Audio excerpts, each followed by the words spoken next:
étranger intelligent à la tête du pays. Yeah. Écoute la voix du peuple. Quand la vérité parle, même le silence tremble. Le patriotisme dans le sang, gravé dans les veines. Sentinelle du peuple, debout sous la pluie, sous la haine. Prophète Élysée, messager de la rue, l'homme de la vérité, jamais vendu, jamais perdu. Il a combattu l'ennemi du peuple sans peur, homme intègre, cœur propre, rempli de valeur. Pas un prophète comme les autres, non, différent, déterminé à briser le mal depuis longtemps. Prophète Élysée, l'œil du peuple ouvert, même si aujourd'hui on doute, la vérité est claire. Hier, personne ne croyait en toi, et demain le temps donnera raison à ta voix. Prophète Élysée, l'œil du peuple ouvert, même si aujourd'hui on doute, la vérité est claire. Hier, personne ne croyait en toi, mais demain le temps donnera raison à ta voix. Anti-valeur dans le viseur, il est dénonce sans filtre. Tribalisme, clientélisme, ils refusent leur titre. Ils marchent droit quand d'autres changent de camp. La conscience prend pas besoin d'argent. Il a refusé de collaborer avec l'ennemi de la République, même sous pression, même sous la nuit. Pendant que certains ont trahi la nation, comme si trahir le pays était devenu banal, sans raison. Dans un régime moko ya oppression, La vérité ne meurt jamais, elle attend juste son heure. L'ère de la vérité est arrivée. Napesi losako na ba nyonso babengami ba congolais na ba africain mosusu balandaka politique ya mboka na biso nape bétranger bamindele balandaka ba occidentaux balandaka ngai po babengaka nga napesi bino nyonso losako. Bonsoir, bonjour. Esengo nanga mokola lelo ezali ete nzambe na lola abimisi Chilombo na Poissa atalisi congolais nyonso ata obazokumisa eme mitema na bango yebike moto aza boye nzambe aza malamu. Quelle que soit la durée de la nuit, le soleil apparaîtra. C'est l'homme de Dieu, le prophète messager MB Élysée. Bandeko nangai na kolobelana no bandeko ya ensemble yambona banda o eza introduction ngasala ka introduction rarement na bande émission na kolobela bandeko ya ensemble communicateur na bino Makis aza na Johannesburg aza na danger. Il y a pas longtemps bato ya IDPS profondément na bango ezali mensonge manipulation alobaki na audio ya 8 minutes maloba ya Paul Kagame alimbolaki maloba Paul Kagame oyo bato ya IDPS bakosaki ke mokambi ya M23 c'est Joseph Kabila. Pourtant Paul Kagame alobaki ndenge wana te neti bato ya IDPS ya Kinshasa bayebi anglais te. Pour je m'adresse à IDPS à Kinshasa ba o bazali a basusu bayebi. Et là qu'on est lukeli e ba problème. Alors, il est menacé na ba ennemi ya mboka. Na boko kota na ba détail mingi, mais na sengi. Na président Moïse Katumbi Chapwe na ba dirigeant il y a Ensemble pour la République Bozwa Likambo na sérieux. Makis, votre communicateur est en danger. Makis, votre communicateur est en danger. Na kokota na ba détail te moi na mona kamakambu na lolenge mosusu mais il est en danger. Bobengaye. Oh nous sommes na poto. Osololaka na Salomon Idikalonda. Osololaka na ba autorité nyonso. Précisément président Moïse Katumbi Bobenga Makis qu'il vous explique de quoi il s'agit.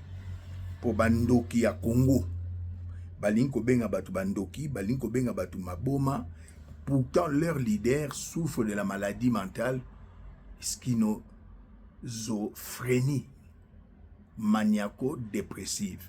Il a un problème na mutu lokola Trump ou sa partenaire nae. Merci beaucoup. Kinshasa, Makambozo na Kinshasa Sony, le président le plus faible, incompétent depuis 60 et Chilombo. Il veut apparaître au lieu d'être dans le bimingi. Toka sango mosusu et salami hier. Le gouvernement de la RDC, cité par la Robank dans un communiqué de presse de ce jeudi, hier, a emprunté de l'argent à des investisseurs étrangers. Sony. Aouti ko pesa ba joueur moko 1 million, 1 million, 1 million, 1 million. Ba mi tuka ba 150, 160 000 na bandaku, mais Aouti ko defa mbongo. Communiqué 2009. Elle a vendu ce qu'on appelle un eurobond, c'est-à-dire une dette que le pays doit rembourser plus tard avec des intérêts. Il y a Tekiango. Le pays a perçu 1 milliard 250 millions de dollars. A Teki Nyongo Tozana Yango, ba pesi mbongo na gouvernement 1 milliard 250 millions de dollars. Donc Chilombo yaki neka pona mbongo. C'est-à-dire yaki ne pona koyiba. Oui, c'est ce qu'il fait. Ce n'est pas une insulte, c'est une vérité. C'est ce qu'il fait. Quand le président détourne, c'est du vol. Mbonga, il y a l'État, aux Ozoyango. Est-ce qu'on a un problème? Plus de 13 milliards, 400 millions bimaki pour la armée. Denis Azui, 2 milliards 800 millions. Oye tikali Chilombo Azui, maman na ya Azui, baknyoso bazui. Moi d'envie Azui, raison pour laquelle banongola ki Jean-Pierre Bemba. Mais si quoi est défi 1 milliard 250 millions na Robank na investisseurs étrangers. Une partie doit être remboursée en 5 ans avec un intérêt de 8,75%. Une autre en 10 ans avec un intérêt de 9,50%. Chilombo, Aoutiko Defa. Mawa, Nabino Bozali Kokumisa Chilombo matin, midi, soir. Toza makambo mosusu ya koloba. Ezo sa la peuple pasi. Je bénis Dieu. Pour batu mingi baloba kana ngai ete. Bozoloba. Nakin, ceci, cela, na kumisona monoko nangate. Naebi pouvoir ya monoko. Naebi pouvoir o na bato. Wala bino bozoloba, ça n'engage que vous. Mais lelo, bakinoa lo sako pe lo ngonia. Babandi ko conscientiser batu. Bakinoa bakomi ko conscientiser batu. Ko sosolisa batu mabe ya constitution. Yango ndete ememi détournement. Yango ndete ememi insécurité, pillage, ememi bosoto nyonso incapacité. Yango ndete ememi illégitimité na illégalité ya Chilombo. Non. Peuple à comprendre. Je bénis Dieu. Bino boza ko envoûter mai. Boza ko envoûter ba carrefour esika peuple à lekaka. Le Saint-Esprit nous m'a révélé. Maya Congo est envoûté, mais là, yango tatola na kombo na Yesu na melimai. Et comme ça, de l'autre côté. Tout est sanctifié par la prière et par la parole de Dieu. Mais biso to vandi, to la mukaka na ba songolo pakala. Tozo bonde la pona Congo. To moni bilembo. 2016, peuple abimaki. 2026, bon meka ko changer constitution. Boko lapa. Boko zanga banzela boko kima. Yangoyo. Naba wenze. Conscientisation bandi. 13 milliards. 13 milliards. 250 millions de dollars. Basala na yango nini. Bande ko bazo kanga pona bango bitumbe komi lokola pop. Et komi lokola commerce. Komi bitumbe ezala mbongo ebimaka bango bakabolaka. Et puis bari ba beba biso système ya changement constitution. Na mbongo tozesa posa ya mobutu ami balete. Yango tozotambola tolobi. Osali manga na yo au pays. Mosolo l'État esengeli to bozosa na yango nini. Lembe za na nzela te. Lembe za na mai te. Yotili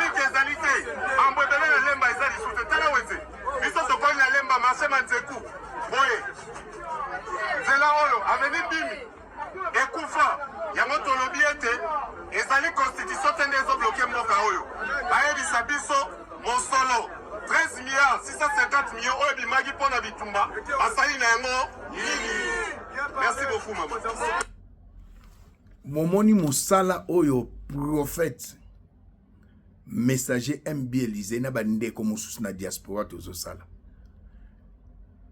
nga mutako décourager ngai te 2003 à 2026 23 ans ya lit o décourager ngai te na ba commentaire na bino boko décourager ngai te tic au tac pièce contre pièce 24 communes misala ezosalama na kopesa ba détail te mosala ezosalama 13 milliards 650 millions de dollars ebima Chilombo mwasi na ye mama na ye bandeko na ye balie mbongo na laxibino 3 jours passés cette dame qui disait et c'est vrai Denise Nyakero a eu 2 milliards 800 millions de dollars sur les 13 milliards 600 millions de dollars na bitumba batu na mbokuna na front tenia malunga ezate ba recrue o Jean-Pierre Bemba akende ikolokota na bisika nyonso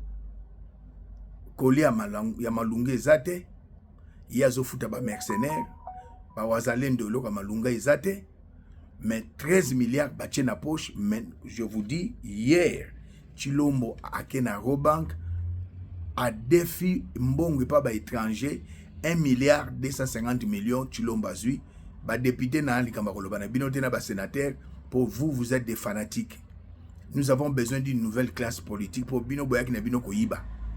Voilà, je suis désolé. Moussa les oko salama. Bobima. Au moment où salama kif na 2016 tant Joseph Alingara a changé de constitution. Bino boko zongo fa 100 boko kima. Boko kima boboyaki changement de constitution. Siko bolingi que quelqu'un qui souffre de la maladie mentale schizophrénie maniaco-dépressive, c'est une maladie mentale. 30 ans de maladie mentale, c'est un bipolaire. Alors, si vous bino bolingi, vous changez de constitution na temps na bino. Beaucoup regretter. Nana minga ko lebate bon mais en 2016, beaucoup kima opération to ibanda. Na ba mama tozo conscientiser bango. Vidéo yango. Argent qui tient 6 milliards 650 millions, atier pour la guerre ici la cassière la montre et aussi la tête. Mama ya. Toi mon côté c'est une bonne. Bano na biso la kufa. Bana na biso la kufa, baleki na biso la kufa na est. Kasi to tuniye pona nini guerre alors on va aussi ça na est.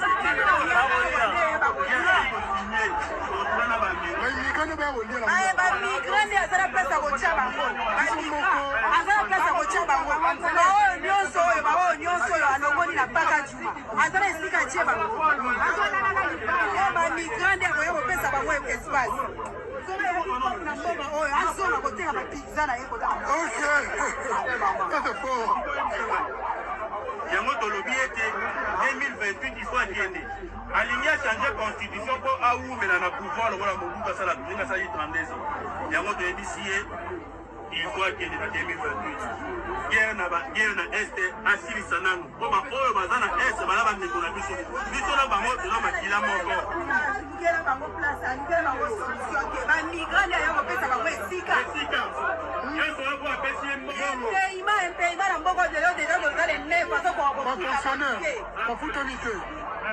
Merci maman. Merci maman. Tozali ko conscientiser, ko sensibiliser population. Chilombo tolalite. IDPS ba fanatique, ba luba ya IDPS. Na bato mosusu bozo kumisa Chilombo tolalite. Pièce contre pièce. 24 communes étaient écotelema. Mokolo wana 24 communes écotelema. Même plus de 3 millions de personnes bakobima. Boko zanga esika boko kende. Boko zanga esika boko kende. Oyoki mama ndenga lobi, bobuki bandaku ya paka juma. Bobuki bandaku ya batu. Daniel Bumba. C'était Azana maladie mentale lokola ya grand frère na Chilombo. Parce que son père, Monseigneur Gérard Moulumba, comme papa Etienne Tshisekedi bazalaki na ba maladie mentale ou héréditaire. Daniel Bumba il souffre de la maladie moko na ya Chilombo. Schizophrénie maniaco-dépressive. Babuki bandaku na Léon Kongolo boko zange sika ya kokima manda lete silaka. Opération Toyebi bandaku ezali. Ezo zelabino, c'est la parole de Dieu. Je n'ai pas dit la Bible car la Bible n'est pas la parole de Dieu. Mais elle contient la parole de Dieu. C'est que l'homme aura semé, il le moissonnera. C'est la parole de Dieu. Chilombo pona 32 millions. Andimi batobaya.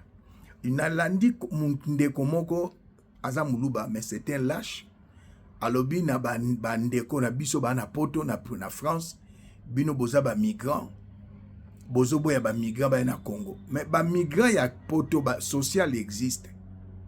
Bandako ba tiaka bango ezali. Ba hôpital ba kendaka ezali. Mais bato yo ba migrant ba uti États-Unis ba boyi bango. Soki ba ina Kinshasa ba beli ba okende hôpital nini. Po bino ba politicien soko beli okende na poto. Ba migrant na bazoya soki ba beli ba okende hôpital nini. Bolobi ba koya na mois d'avril, mois otozali lelo le 10. Et si ba tongi bisika ba kotia bango ba vanda. Maye ezate, courant ezate. Ba américain, ambassade des États-Unis nde koyela ka bango bilei. Congolais azobate. Ventre affamé na point d'oreille, Chilombo. Yeba yango. Maladie ozobela mentale ekosila yo. Omona muta kwiti, soga zana kwiti makasi laksa inyoka. Omona kwiti tui esili. Banyoka ekobima. Eza langage codé. Banyoka ekobima. Moko boko nga bo changer ba constitution. Bo bengi sabato baya. Ba migrant pona 32 millions baya na mboka na biso. Le pays les plus pauvres. Mboko eza sale, mboko eza na insécurité. Ba migrant poto bazana ba bisika ba vandaka ya malonga. Soki ya beli ambulance eko zoye, mais ba migrant na bazoya soki ya beli ambulance na Congo ezalaka. Eza boni. Na ba embouteillage, na kolekisa eko kangama na ba embouteillage. Vous voulez que nous puissions développer encore? Tu vas continuer mission nanga. Mawa mingi. Eza pas peu mawa. Surtout sur l'insécurité. Oh, makambo ezoleka botala ndeko na biso oyo insécurité. Journaliste basé à Kin. Vali Amissi enlevé, assassiné et jeté vers l'hôtel Béatrice en plein Gombe. En pleine Gombe à Kinshasa. Ba enlevé, ba bomiye, pe ba boakiye. Yeyo. Eza passé. Azalaki vice-président de la Nouvelle Vie Bomoko Mbinza FC, puis président de la FECONET. Nalak Sabino Foto na Lombango. Yeyo. Ezo sala pasi pe mawa ndeko elenge aba biye ya kufi. Babouaki na Béatrice ezali na boulevard du 30 juin. Ebaye babouaki ye wana atiki biso. Insécurité. Ndeko soko za na poto na États-Unis, Canada, Afrique du Sud vanda na yo. Ata mama kufi tinda mbongo. Tinda mbongo. Insécurité comme Tina Gombe. La ville de Kinshasa est invivable. Et comme ville où ils ont l'insécurité na Afrique Mobimba, c'est la ville de Kinshasa.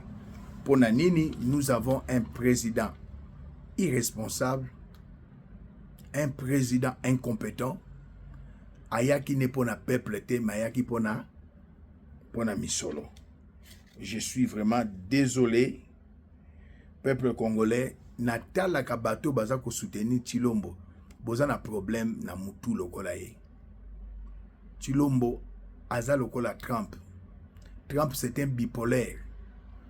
Bandeko ya congrès bakendaki vacances basengi bazonga kaka batu na parti politique ba république moko ya ba républicain sengi bazonga bakota basolola po ba destituer Trump. Oya biso boko sala yango te bovana bino peuple ndako bima na article 64. peuple a kobima na article 64 bino ba député na ndikamba webisa binote bato musuku ba yebisa ba makambute na ba sénateur bosa la mbongo bosa la libumu na yebisa binote peuple nde azo sibir boko lapa ba nyoka eza code ekobima so mutala liboma botalise nyoka omona lokola 500 ezongi mezongi te abangi moto akwiti talisa nyoka akoyoka opération nyoka eza boko zanga bisika ya kokimela opération to ebandako bo changer constitution to tiki bino to koloba su mingi te mobilisation moko zo sala na Congo nanto monate. Il y a un prophète, on reconnaît un prophète quand il dit et la prophétie s'accomplit. Moi, je suis un Nazali prophète messager. Voilà, peuple congolais. Il y a un prophète, comme Fabrice. Je ne vais pas chercher à vérifier. Na réseaux sociaux, Nathalie P. Nayoki. Il a prédit 3 à 4 apparitions na net a prophétisé sur la mort de Félix Tshisekedi alobi nzambe nde mutu ayebisie. Mais n'oubliez pas, le 1er janvier au 31 janvier 2026, tosalaki ba acte acte prophétique, spirituel, pour nous destituer Chilombo. Et nous sommes alignés avec l'univers. La parole de Dieu déclare, je n'ai pas dit la Bible se lise, mais la parole de Dieu se médite. La Bible n'est pas la parole de Dieu, mais elle contient la parole de Dieu. Oeza dimension mosusu. Dieu, c'est un Dieu de dimension. Oyebite, oyebite. Ici, c'est une émission politique, non une émission chrétienne. Je ne suis pas un croyant pratiquant. Je ne suis pas un religieux, mais je suis un chrétien. Nakati. Il est prophète. Moi, je respecte tout le monde. Il a alobé à sa prophète. Na tout ninzambe te keza professeur Lokuta to ya bien te. Saint-Esprit alobé ninga pena noté. Tolanda prophète. Alors, je ne suis pas un prophète, il y a YouTube. Je ne suis pas un prophète, il y a TikTok. Le Seigneur a permis que Naya na réseaux sociaux pour un moment, n'a fait ça quelques messages et puis c'est fini. Donc ma mission ici, je ne suis pas un prophète qui devait prophétiser sur les réseaux sociaux, qui devait prophétiser sur les réseaux sociaux et pour des objectifs XY, je ne sais pas, ou avoir des vues ou des millions d'abonnés. Non, c'est pas ça ma mission. Donc ma mission, Seigneur Atina Kingaï spécialement dans les réseaux sociaux pour un temps limité pour n'a coupé ça. Quelques messages, n'a fixé opinion, n'a fixé peuple de Dieu sur ma message prophétique et ainsi que l'avenir de notre pays. J'ai prophétisé sur le retour de la diaspora. Exode et Salema. Bako benga na biso na poto tozo na Congo et qu'on appelle ça un indicateur spirituel majeur. Ceux qui disent qu'il a le pouvoir, il sera remplacé par le roi divin. Dès que le roi divin prendrait le pouvoir, Makamone va activer. Le roi divin azana étranger, azana diaspora, yango Makamwana ezo bundananan. Mais dès que le roi divin quittera l'étranger, azongi na Congo et mon peuple va beta et puis mindele ba côté la contradiction na ba noir ba déporter biso. J'ai parlé de ça. J'ai parlé de la soudanisation. Dieu a dit que le Congo c'est son pays. Le Congo ne sera jamais balkanisé. Le Congo ne sera jamais soudanisé. Le Congo ne sera jamais colonisé. Donc voilà. Donc Dieu parlait sur la guerre de l'Est, la guerre à l'Est. Le Seigneur m'a dit il terminera la guerre. Il y a Est lui-même. Il n'y aura plus de guerre à l'Est du Congo. J'ai prophétisé sur les cancers Yamabele. Cancer Yamabele. Yamama Denise. Seigneur a reproché dans maman. Prophète Alobi a prophétisé qui sur cancer Yamabele et Denise Nyakero. Tolanda. Denise Nyakero, hypocrisie, Namakamunae. Seigneur Azan a besoin, Maman Denise a joué rôle, il y a transfert, il y a pouvoir, et puis il y a Mobile Naï Félix, la voix divin. Mais Maman Denise ferme les yeux, alors ça la hypocrisie. Et par conséquent, le Seigneur a décidé à frapper un cancer de sein comme châtiment. J'ai prophétisé sur la mort de Félix Tshisekedi. Le Seigneur a l'exhibi sur un scénario belé. Moi, personnellement, le Seigneur m'a révélé 3 scénarios. Seigneur Aliboso, Seigneur Alaksingaï, roi divin, à Koutanina Félix Tshisekedi. Félix Tshisekedi a péché dans Liboko et quelque chose s'est passé. Félix a lobby que voilà, c'est lui. Et deuxième scénario, Seigneur Alaksingaï qui va salir président Tshisekedi, coup d'état na Congo, mais ma garde du corps est rapproché, va réussir qu'aucun ministère d'ambassade à Portugal. Troisième scénario, Seigneur Alaksingaï, va militaire, va encercler résidence à Mongalema, et va côté la carte, va bomi chef de l'État, et puis Kinshasa, et comme qui la carte, il y a tremblement, désordre de mort total, va compte à rendre, et Salamaki, peuple Oyo contre peuple Oyo, et carnage, et Salamaki avait bien des sangs dans la ville à Kinshasa. Donc, vous allez comprendre que le Seigneur a mis devant nous, a mis à notre disposition 3 scénarios.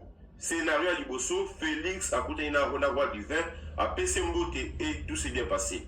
Deuxième scénario, Félix va salir coup d'état, mais va militaire n'est pas qui dans l'ambassade à Portugal. Je vis ça, j'étais là. Troisième scénario, va bomi chef de l'État. Au monde, il y a 6. L'Éternel a donné la solution à 6. Si tu sais qu'il obéit à la volonté de Dieu, Makamiro Salé Maboui. Mais si tu sais qu'il n'obéit pas à la volonté de Dieu, Makamiro Salé Maboui. Il a fixé le prophète et Bélé. Moussa Zolba, il a un message que Félix a payé pouvoir dans la roi divin. Oui, ils allaient si. Si il obéit, il donne. Et bon, si il refuse.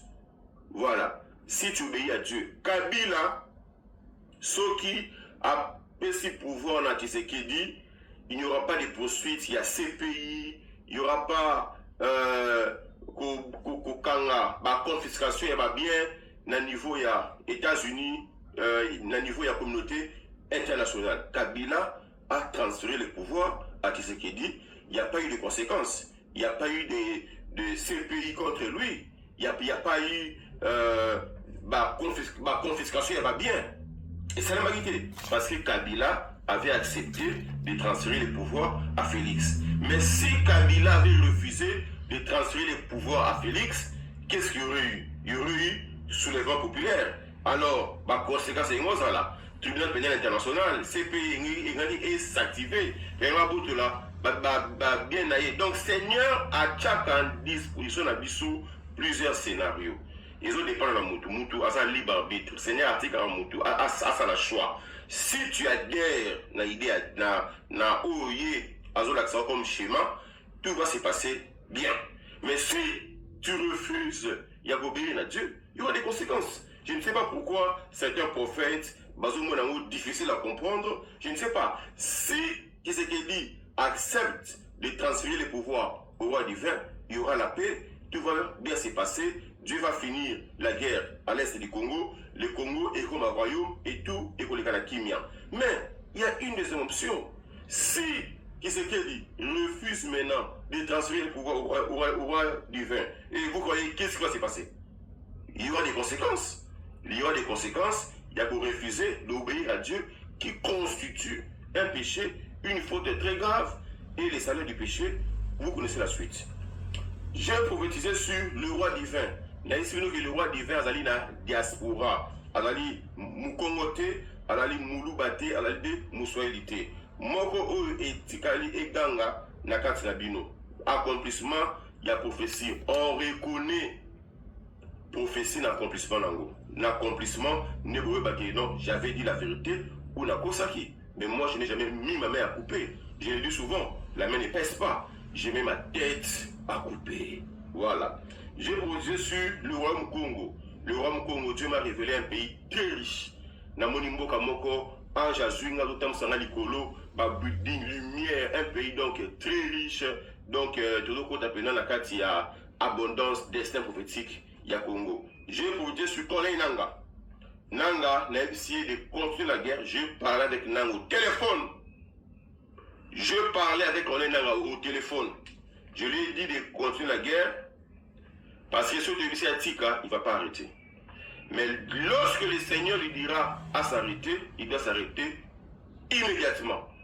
Sur Assali en noté, il y aura des conséquences. Nabaki Naye, que la mort de Willy Ngoma est interpellée Bango. Donc, peuple de Dieu, peuple congolais, je prophétisais sur beaucoup de choses. Moi, je ne suis pas un prophète youtubeur, non. Dieu m'avait donné cette mission, Nayana Média, pour un temps. Je ne suis pas ici pour n'anaper ma prophétie, que la loti, non. Ma vision, Nazalango est belée. Ce le bango awa et aussi la ti. Parce que ça ne date pas d'aujourd'hui, on a banni ma vision. Ça ne date pas d'aujourd'hui, qu'il a banni qu'on noter, bandoto, ma révélation, ma parole de Dieu, ma révélation, ma vision. Ce ma vision, na YouTube, na TikTok, et aussi la ti. Parce qu'ils allaient ébélé. Je ne suis pas un prophète. Il faut aller dans les réseaux sociaux pour non. Dieu m'a montré ça. Non. Ça, c'est pas ma mission. Dieu m'a utilisé. Dieu m'a envoyé en mission. Naya dans les réseaux sociaux. Nanaye toyebi. Pourquoi? Le Seigneur a voulu que Naya naya dans les réseaux sociaux. Et Batuko Bazola Nangaï, Bayebi. Ce n'est pas tout le monde. Il y a un groupe de gens. Le Seigneur a permis, ezala, la lumière, ezala, la ténèbre, bamona et l'onilanga. Et comment me contacter. Donc c'est fini, j'ai fini ma mission. Donc ne pensez pas que je suis un prophète. Na Moniboué, net Lelo, le 27 mars, à 3h30 du matin, 3h30, le Seigneur m'a révélé que Denis Nakerou allait co-entretenir une relation extra-conjugale. Alobi nini?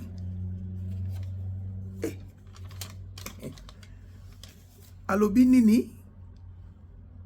Alobi nzamba la kisie. Tolanda.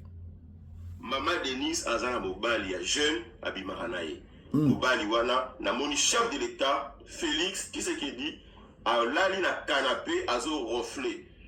Le chef de l'État a l'impossibilité, il est incapable d'assurer ma relation intime dans le mariage naïe. Ezali n'a évité qu'est-ce qui se passe dans le foyer à chef de l'État. Je vous avais dit que moi, Dieu me prend, il me met dans ta maison, dans Mona. Dieu m'a pris aujourd'hui à 3h du... Tolanda, c'est important. Et aussi là, parce que ça ne date pas d'aujourd'hui, on a banni ma vision, ça ne date pas d'aujourd'hui qu'il y a la noté, ma révélation, ma parole de Dieu, ma révélation dans ma vision. Cela veut dire ma vision, na YouTube, na TikTok, et aussi la T, parce qu'ils allaient éveiller. Je ne suis pas un prophète, il faut aller dans les réseaux sociaux pour non. Dieu m'a montré ça. Non, ça c'est pas ma mission. Dieu m'a utilisé. Dieu m'a envoyé en mission. Dieu m'a pris aujourd'hui à 3h du matin, 3h30, Nazalaki na résidence ya chef de l'État na Mongalema. Na moni président Félix Tshisekedi alali na canapé azo ronflé. Et na moni maman Denise azana mobali. Un jeune abimakanaye. Donc le Seigneur m'a révélé que maman Denise Nakerou entretienne des relations extra-conjugales. On est allé prophétie. Alobi Nzambe ABC. To continuer mission. Nazana commentaire à Rosalate. Ba occidentaux. Ba yebi. Ba détournement yosal na mboka. Ba occidentaux. Ba yebi lolenge Chilombo. Azali ko s'enrichir illicitement. Na bande konaye. Bino bolinga balo bana français pour boka bien.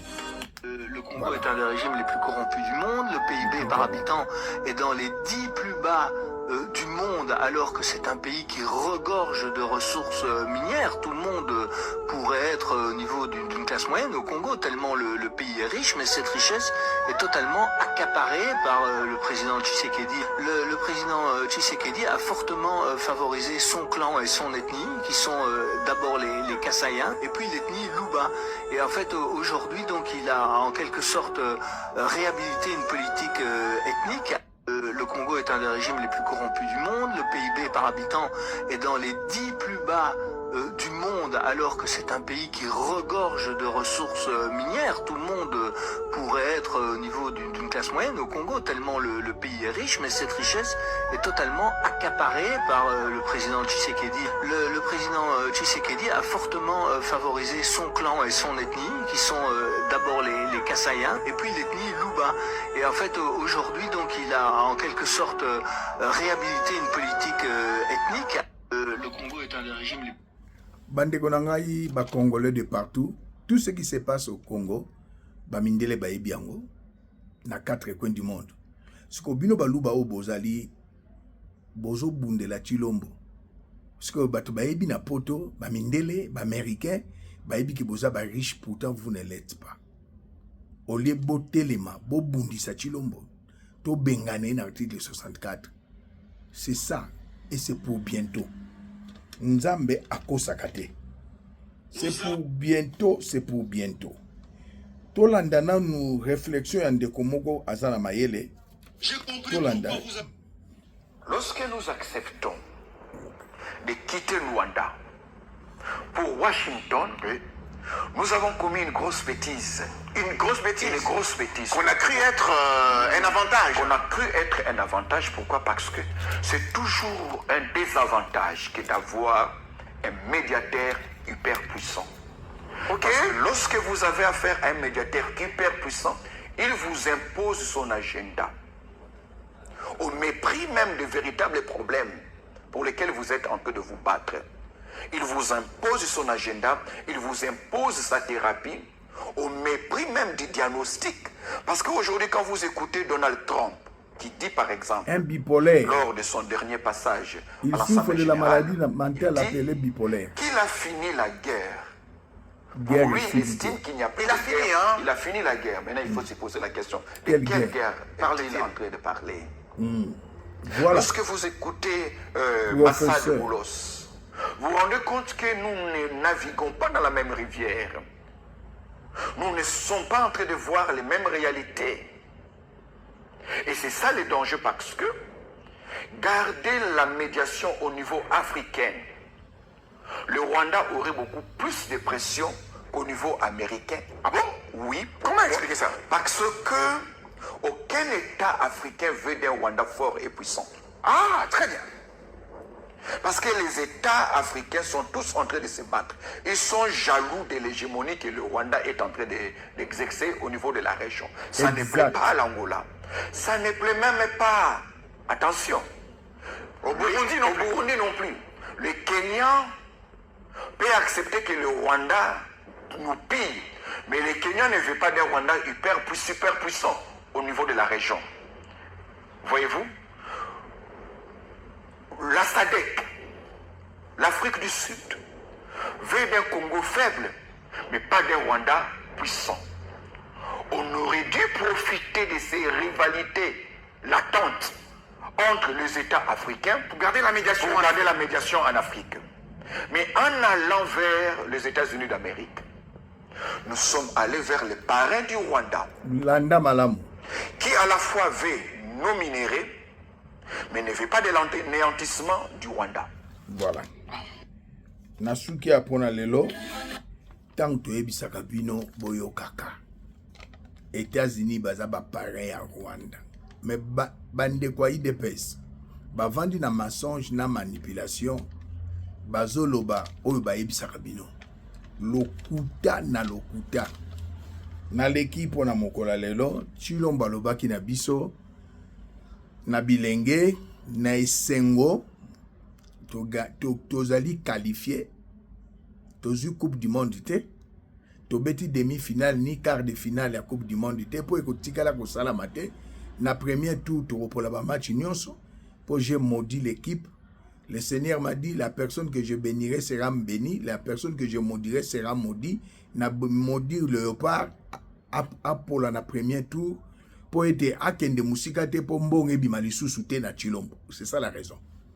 Alors, Chilombo Lobaki, Bazo Kangabino Pona Basuki, je vous dis qu'il souffre d'une maladie mentale appelée schizophrénie maniaco-dépressive. C'est une maladie héréditaire. Etienne Tshisekedi souffre de cela. Mobutu azokota, batelemina mosengo, atie loboko na poche, azopesa maréchal, mbote loboko na poche, ake na kamaniola na bato atuna mutu na bino azali. Chilombo, papa Etienne Tshisekedi azalaki na maladie mentale, même Monseigneur Gérard Moulumba, mwana naye Daniel Mbumba, bomona genenga za lokwa kizengi. Donc, Chilombo, c'était malade. Azo souffrir de la maladie mentale. Au mona wapi civil akanga policier. Pour memaye wapi, pour chaye wapi. Tout l'anda.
Chilombo, eza avant-goût.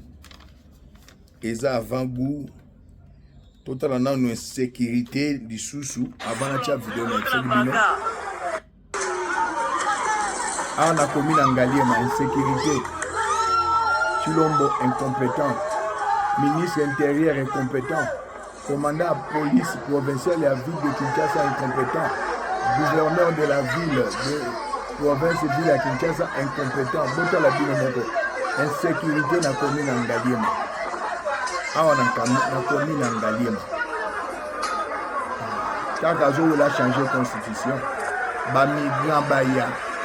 Mais tala ndenge insécurité dans mboka. Na moyi bakuluna.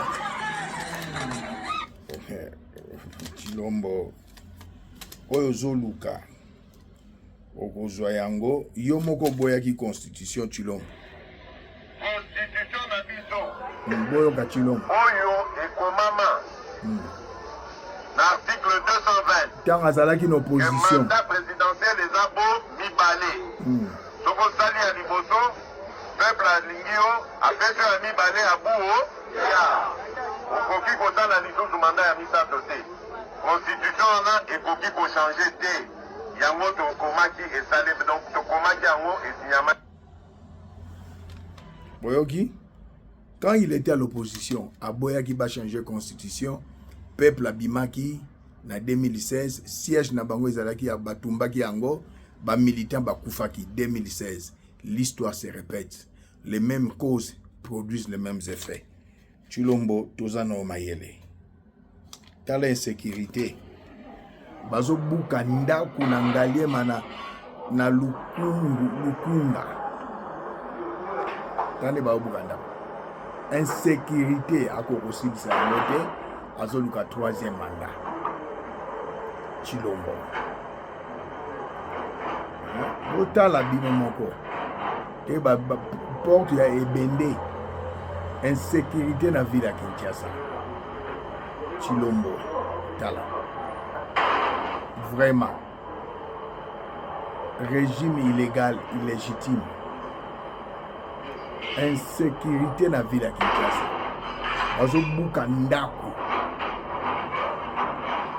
Soi-disant garant de la nation. toleki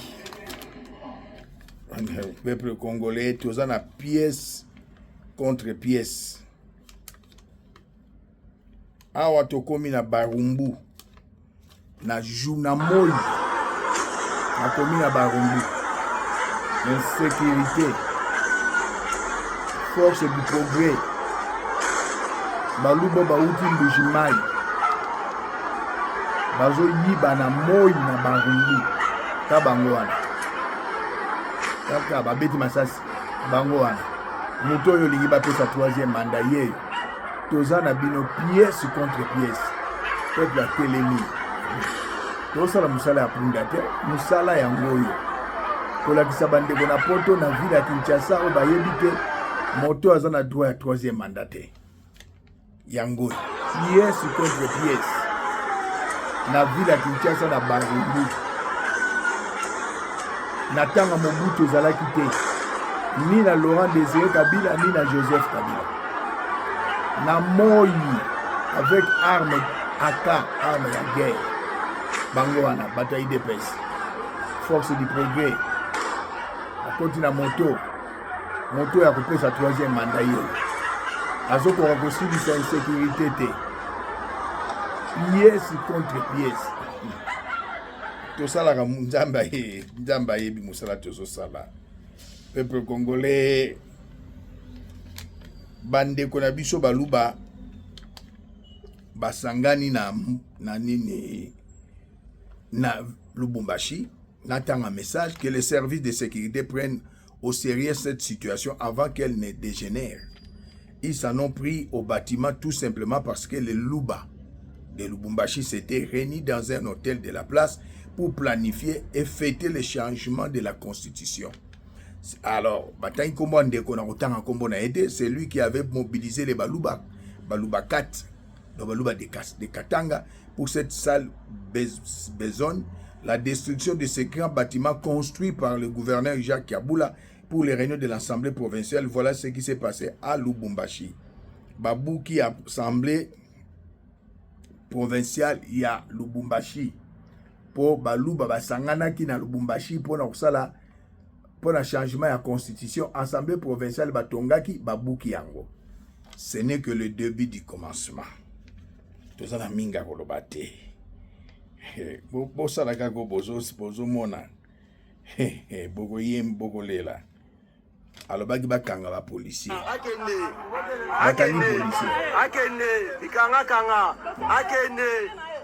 bajeune bakangi policier alobaki bakanga bapolisier bakangi policier bakotia yo wapi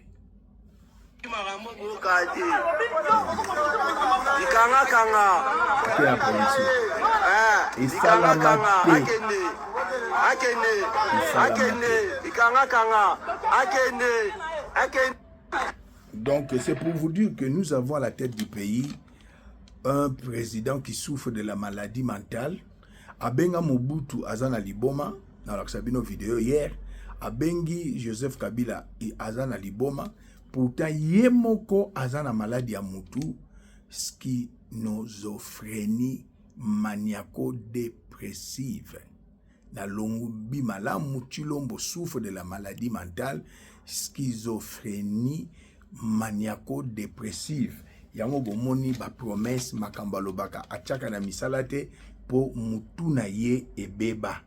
Chilombo est malade. Na telema ekosimba te po malade yo esenga na poto. Ba migrants baya, ba susu, bazol ndima abaya, vous êtes des lâches. Pourquoi vous êtes des lâches? Bato ba bengana babuka bandako, bacha bango wapi. Bino bolobi bakoya, mouya lobi bakoya na mois d'avril. Na mois d'avril boko tia bango wapi. Un lâche en Europe à lobby, vous aussi vous êtes des migrants. Mais soko mutabwaki ngunda, bapesa ke ndakut. Bazo futayete. Bino siko chilo bazu 32 millions de dollars. Atie na poche Denis akozwa mama ne akozwa bakaboli yango soki bato babeli ambulance koya na poto ba migrant ambulance yaka na Bruxelles partout babwaka ngunda bazana esika bazwaka traitement hôpital ya Malunga ba migrant bakoya bakosoigner bango wapi hôpital eza wapi po bino moko boza na pouvoir illégitime illégal bokene traitement na poto bango bakozwa soin place nini boye bisanga si botongi bisi bandako bakovanda ezate la charité bien ordonnée commence par soi-même. Ba Congolais bobuka ki bandako na kingabwa bobuki na paka zuma bobuki na paka juma partout bazali bazola la libanda mais siko oyo bazoya bosi bozwa ki ba disposition pour na tina na bango ezate boweli kaka chaque bakotinda 32 millions ale Chilombo so zolo na yo ka solo ya mbongo ba uti ko defa susu mbongo Chilombo uti ko defa mbongo 1 milliard eza ya nini peuple Tosilana Chilombo, Tobengana Chilombo. Yangoyo, le gouvernement de la RDC cité par la Robank dans un communiqué de presse de ce jeudi, c'est-à-dire hier, aujourd'hui c'est le 10, a emprunté de l'argent à des investisseurs étrangers. Elle a vendu ce qu'on appelle un eurobond, c'est-à-dire une dette que le pays doit rembourser plus tard avec des intérêts. Azu dette on a tekeli batu bapesi bisombongo abapesi yembon bapesi Congo te bapesi yembon le Chilombo c'est pas le pays Chilombo a reçu 1 milliard 250 millions de dollars. Une partie doit être remboursée en 5 ans avec un intérêt de 8,75%, une autre en 10 ans avec un intérêt de 9,50. Voilà à défi mbongo. Mais auto kabila ba joueur ba 1 million. Ba personne avec handicap ba fouti ba monter ba fonctionnaire. Ba to bazo lela, ba to bazo souffrir. Tozo ça la mobilisation, conscientisation, constitution. Boko kamwa ba nyoke ko bima. Bo changer constitution, ba nyoka e ko bima, eza code. Ba nyoke ko bima. 24 communes bazali mobilisées, sensibilisées. Nyoka ekobima Chilombo. Nyoka ekobima 2016. Oh Joseph a meki a kokita tiki. Yo lobio forcé. Boko kamwa 10 ans après, l'histoire se répète. Conséquence était à kolega conseil. Chilombo, Tozano Mayede.